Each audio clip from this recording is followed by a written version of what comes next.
The lights of Times Square blaze just beyond the glass walls of the Good Morning America studio. Morning energy fills the air, applause from the live audience, chatter from the crew, and the polished smiles of anchors ready to deliver another seamless broadcast. But today feels different. You walk in with Blake Shelton. He's not just another guest.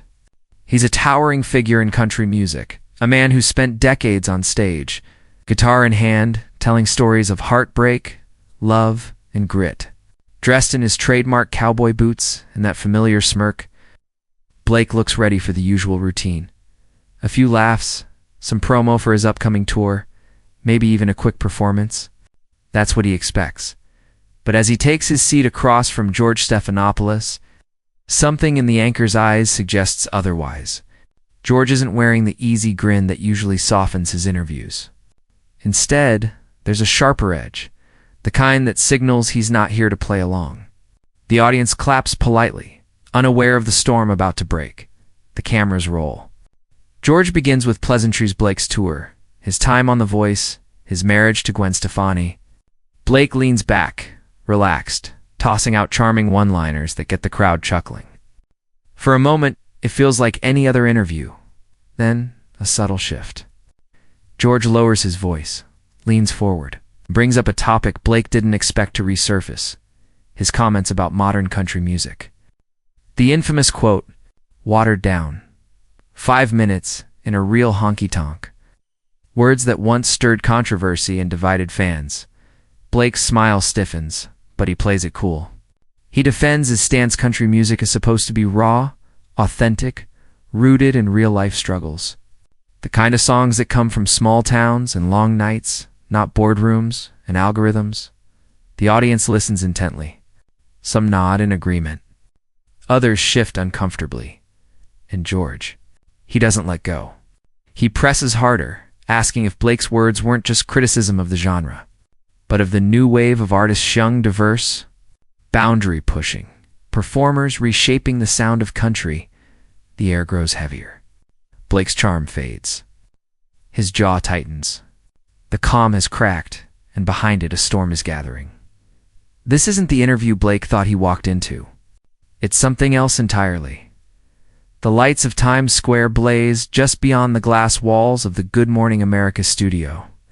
Morning energy fills the air, applause from the live audience, chatter from the crew, and the polished smiles of anchors ready to deliver another seamless broadcast. But today feels different. You walk in with Blake Shelton. He's not just another guest.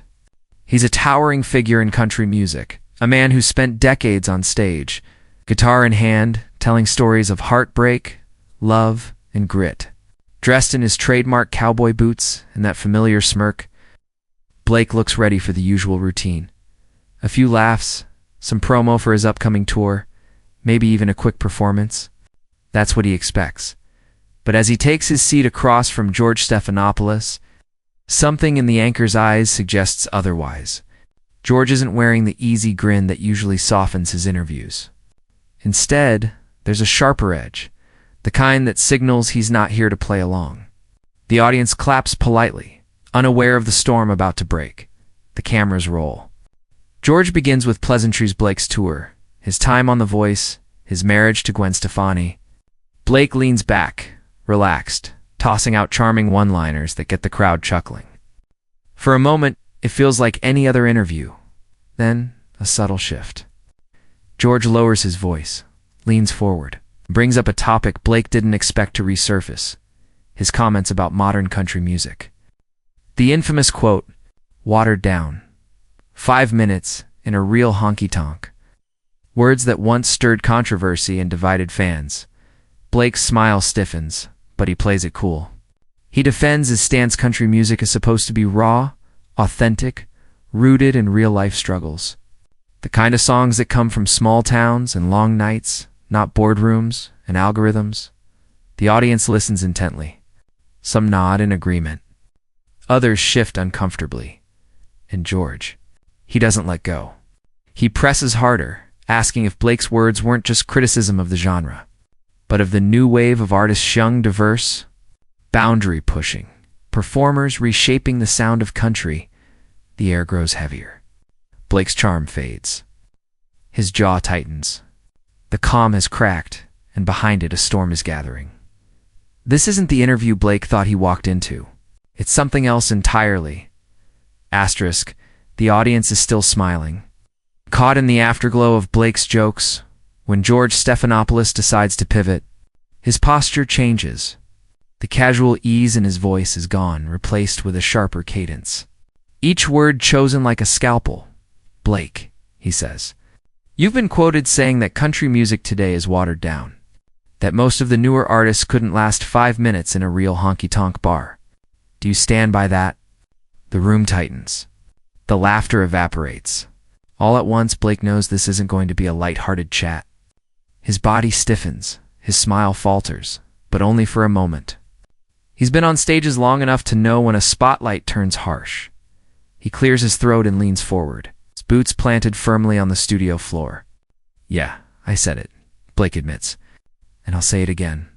Country music isn't supposed to be polished and manufactured. It's supposed to come from the heart, from real life. It's about stories that people actually live through. You can't fake that. The audience murmurs, caught between admiration and discomfort. Some clap softly, others exchange nervous glances. George doesn't blink, but George continues. Don't you think those words unfairly target younger, more diverse artists who are trying to reshape the genre? Isn't that dismissive, maybe even exclusionary? Now, it feels less like an interview and more like cross-examination. Blake shifts in his chair, the grin gone. His eyes harden. That's not what I said, George. Don't twist my words. I wasn't talking about race or age or whatever angle you're trying to spin. I was talking about authenticity, period. George tilts his head, almost smug, and presses further. But authenticity can look different to different people, can't it? Who are you to decide what counts as real country? The silence after that question is deafening. Even the crew members glance at each other. The tension has spilled beyond the stage. Blake straightens, his voice sharper now. I've been living and breathing this music for decades. I know the difference between something that lasts and something that burns out in 5 minutes. That's not gatekeeping, it's reality. Charm is gone. The smiles are gone. What remains is a brewing clash, this one that neither man seems ready to step back from. And for the first time that morning, the audience realizes they're not watching an interview. They're watching a standoff. Asterisk, the studio feels colder now, as if the air conditioning has kicked into overdrive. Blake leans forward, his elbows on his knees, the weight of decades in country music pressing down behind his words. George, meanwhile, sits upright, calm but relentless. The practiced poise of a veteran anchor who knows how to corner his guest. Blake speaks first, his voice steady but edged with steel. Look, George, country music isn't about trends or radio charts.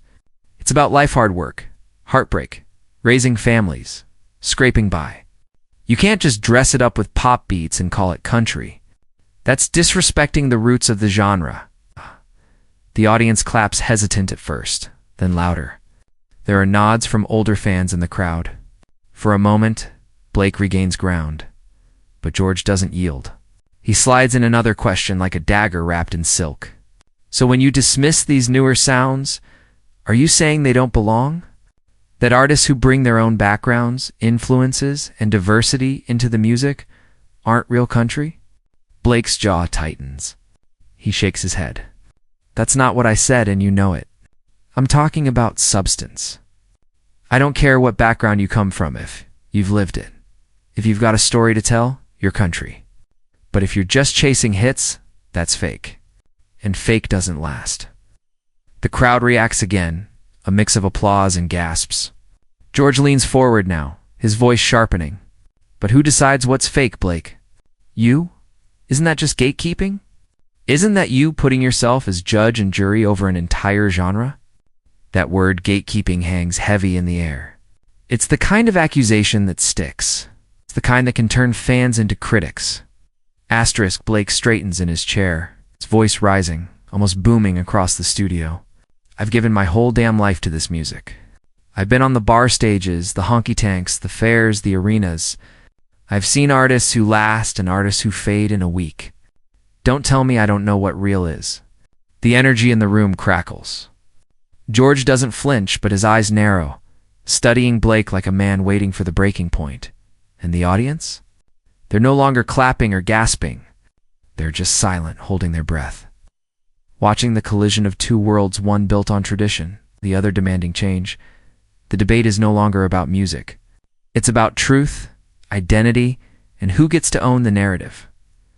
Asterisk, George leans back in his chair, letting Blake's words hang heavy in the studio air. The silence stretches, almost unbearable, before George strikes again. This time, the question cuts deeper. Personal, aimed not at the genre, but at the man sitting before him. Asterisk. Blake, George says, voice calm but edged with challenge. You talk about authenticity and living the struggle, but let's be honest, you're not exactly living in a small town, or giving a 9-to-5 or driving a beat-up pickup anymore. You're flying private jets, headlining arenas, and living in mansions. How can you claim to speak for the common man when your life looks nothing like his? The room stiffens. Even the crew stops moving. Blake blinks, caught off guard not by the words themselves, but by the audacity of hearing them live on national television. For a second, he chuckles, shaking his head. So, success disqualifies me now? That's what you're saying? That because I worked my ass off and made it, I can't sing about where I came from? George doesn't smile. He presses. But isn't there a contradiction? You're criticizing others for not being authentic, while your own reality has drifted far from the stories you sing. Isn't that a kind of hypocrisy? The audience shifts uneasily. A few nod at George's words, others frown, their loyalty to Blake palpable. Blake sits up straighter, his voice rougher now, every syllable dripping with defiance. I'll tell you what's hypocritical. George acting like a man can't celebrate success and still honor his roots. I grew up in Oklahoma. I know those back roads, those long nights, those people. That doesn't leave you, no matter how high you climb. Just because I've got a nicer house now doesn't mean I've forgotten where I came from. His words thunder through the studio, and a ripple of applause breaks the tension. But George isn't finished. He leans forward, almost whispering. His eyes locked on Blake's. But isn't authenticity about living it now, not just remembering it? That question lingers like smoke. Blake's jaw sets hard, and the smile he walked in with is long gone. What began as a promotional interview has morphed into a trial. And George has just put Blake on the witness stand. The audience realizes it too. They're no longer watching a conversation. They're watching a duel. Asterisk, the studio is no longer warm and inviting it. It feels like a battleground. The audience has stopped clapping, stopped shifting in their seats. They're frozen, waiting for what comes next. Blake Shelton leans forward, his voice no longer smooth or playful. It's sharp, like barbed wire. You know what, George? Blake growls. I didn't come here to be ambushed. I came here to talk about music, about my tour, about connecting with fans. Instead, you're sitting here twisting my words, questioning my life, acting like I don't have the right to speak about the genre I've lived my whole damn life. The crowd gasps at the rawness of his tone. George doesn't flinch. He clasps his hands on the desk, steady as stone. This isn't an ambush, Blake. This is accountability. You made strong claims about country music, and now you're being challenged on them. That's what journalism looks like. Blake stands abruptly, his chair scraping across the floor with a screech that echoes through the studio. Journalism? Don't give me that. This isn't journalism. This is a setup. You came here looking for a fight, and you got one. Security stirs in the background, uncertain whether to step closer. The co-hosts glance at each other nervously, unsure if they should intervene or stay silent. George raises his voice now, matching Blake's energy. You're not being silenced. Blake, you're being asked to explain yourself. If you can't handle tough questions, maybe you shouldn't make sweeping statements about other artists. Blake points a finger, his voice booming so loud it rattles the set. Don't lecture me about handling tough questions. I've faced critics. I've faced failure. I've faced this industry chewing people up and spitting them out. What I won't face is some smug anchor acting like he knows my world better than I do. The air is electric, pulsing with confrontation. George, unshaken, fires back one more line. Maybe the problem isn't the question. Blake, maybe the problem is the mirror it holds up. That's the spark. The audience collectively inhales, sensing that the line has been crossed. Blake's eyes blaze, and for the first time, it feels like the interview isn't just off the rails. It's completely shattered. The clash has stopped being about country music. It's now about pride, power, the refusal to back down. And everyone in the studio knows they're witnessing something that won't be forgotten. Asterisk. The air in the studio feels like it could shatter. Blake Shelton, towering over the set, glares down at George Stephanopoulos, his fists clenched at his sides. The laughter and easy charm from earlier are long gone. What stands before the audience now isn't the country star they came to cheer. It's a man who feels cornered, attacked, and ready to strike back. You don't get to question my life, George. Blake roars, his voice echoing through the studio. You sit up here in your suit acting like you're the moral compass of America. But you're nothing more than a glorified interrogator. Gasps ripple through the crowd. Camera operators freeze, torn between capturing the meltdown or cutting away. The co-hosts stare wide-eyed, their scripts forgotten. George keeps his composure, though his jaw tightens. This isn't about me, Blake. This is about your words. Words have power. When someone in your position says today's artists are fake, people listen. They're dismissed before they even have a chance to prove themselves. Blake steps closer, jabbing a finger toward George. Don't you dare put words in my mouth. I never said they don't belong. I said they don't last if they're not real. And you, he points directly at George now, his voice seething. You're twisting it, turning it into some political stunt. The audience sits in stunned silence. The tension's so thick, it's suffocating. Security edges forward, waiting for a signal. George raises his voice now, the first time matching Blake's intensity. If you can't stand by your words, maybe you shouldn't say them in the first place. That's it. Blake's face flushes with fury. He slams his hand down on the desk, rattling George's papers. And the sound reverberates through the set like a gunshot. You think this is journalism? Blake shouts. This is character assassination. This is a setup from the start. You don't care about country music? You don't care about truth. You just care about making a damn headline. The crew looks to the producer, who's motioning wildly for a commercial break. But it's too late. The moment is already seared into memory. Blake turns toward the exit, shaking with anger. George calls after him, voice dripping with disdain. Walking away doesn't make you right? Blake, it just makes you look weak. Blake spins around, eyes blazing. Weak?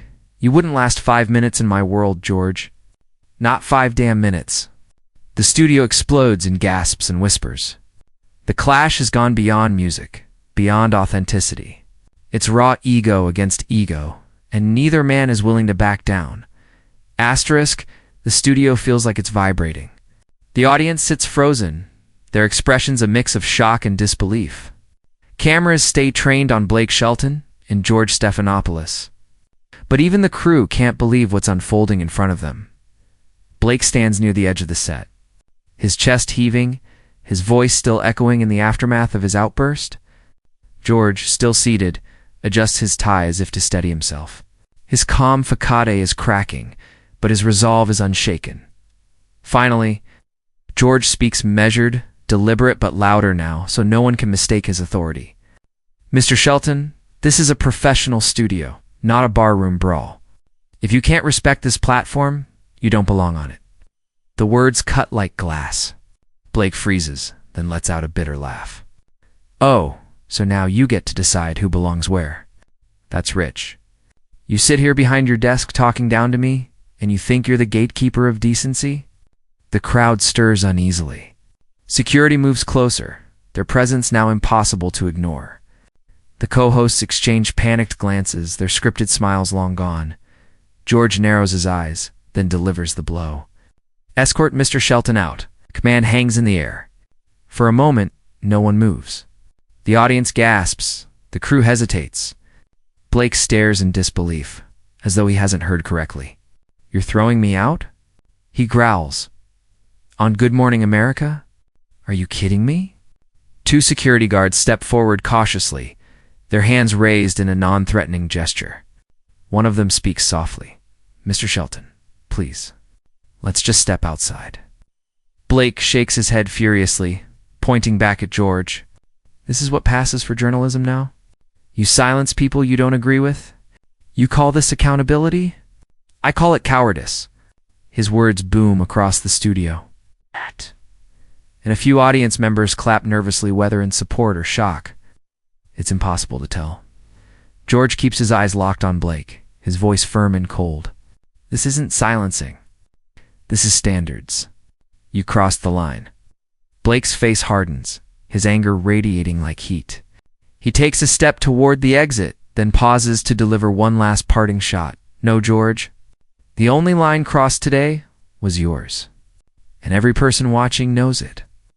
The studio is silent except for the shuffling of Blake's boots as he finally storms off, flanked by security, and just like that, the set of Good Morning America has turned into the scene of an unforgettable scandal. Asterisk. The studio doors swing shut behind Blake Shelton, the echo of his footsteps fading into the hallway. Security lingers by the exit, tense but relieved. The confrontation didn't escalate further. For the first time in minutes, the air inside the studio is still, but not calm. It's heavy, like smoke after a fire. Asterisk. The audience sits in stunned silence, eyes wide, mouths half open. They came expecting light banter and maybe a live performance. Instead, they've witnessed a meltdown broadcast live across the nation. Some whisper to each other, struggling to process what they've just seen. Others stare straight ahead, unwilling to break the silence. George Stephanopoulos remains seated, though his posture is rigid, his face pale beneath the studio lights. He straightens his notes, though everyone knows he's not reading them. It's a small gesture, a way to steady himself, to pretend control hasn't completely slipped from his hands. One co-host clears her throat, forcing out a nervous laugh. Well, we'll be right back after this short break. Her voice trembles, the cheery veneer paper-thin. The producer signals frantically, and the cameras cut away, fading into commercial. But in that brief pause, in that pocket of silence, the weight of what just happened crushes the room. Blake Shelton didn't just leave the set, he detonated it. His accusations, his fury, his final words about journalism and betrayal, they hang in the air like a storm cloud refusing to clear. When the cameras return, George is alone at the desk.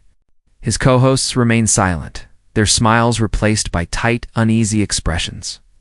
George forces composure into his voice. Ladies and gentlemen, sometimes discussions get heated, but we believe in asking tough questions. That's the job. That's what journalism is about. The words feel rehearsed, mechanical, but necessary.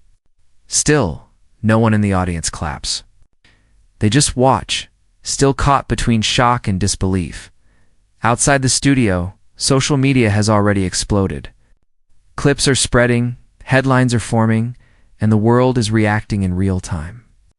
But inside these walls, it's quieter than it's ever been, because everyone here knows they haven't just seen an interview gone wrong. They've seen a collision of pride and principle live unfiltered and impossible to erase. And as George looks into the camera, adjusting his tie with hands that tremble just slightly, even he knows this moment will follow him and Blake. Far beyond the walls of Good Morning America, asterisk. What just unfolded wasn't just a clash between a country superstar and a veteran journalist. It was a collision of worlds. Values and egos played out live in front of millions. Blake Shelton stormed out.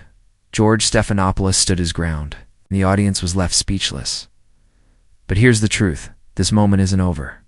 It will echo in headlines, in social media debates, and in the way fans and critics see both men from this day forward. And now, the question turns to you. Did George go too far, turning a conversation into an ambush? Or did Blake overreact, unwilling to face accountability for his words? Was this about protecting authenticity or protecting pride? We want to hear from you. Drop your thoughts in the comments. Whose side are you on? Blake's or George's? Share this story with your friends and let the world know what you think really happened on that stage. And if you want more breakdowns of moments the mainstream can't stop talking about, make sure to hit that like button, subscribe, and ring the bell because this is only the beginning.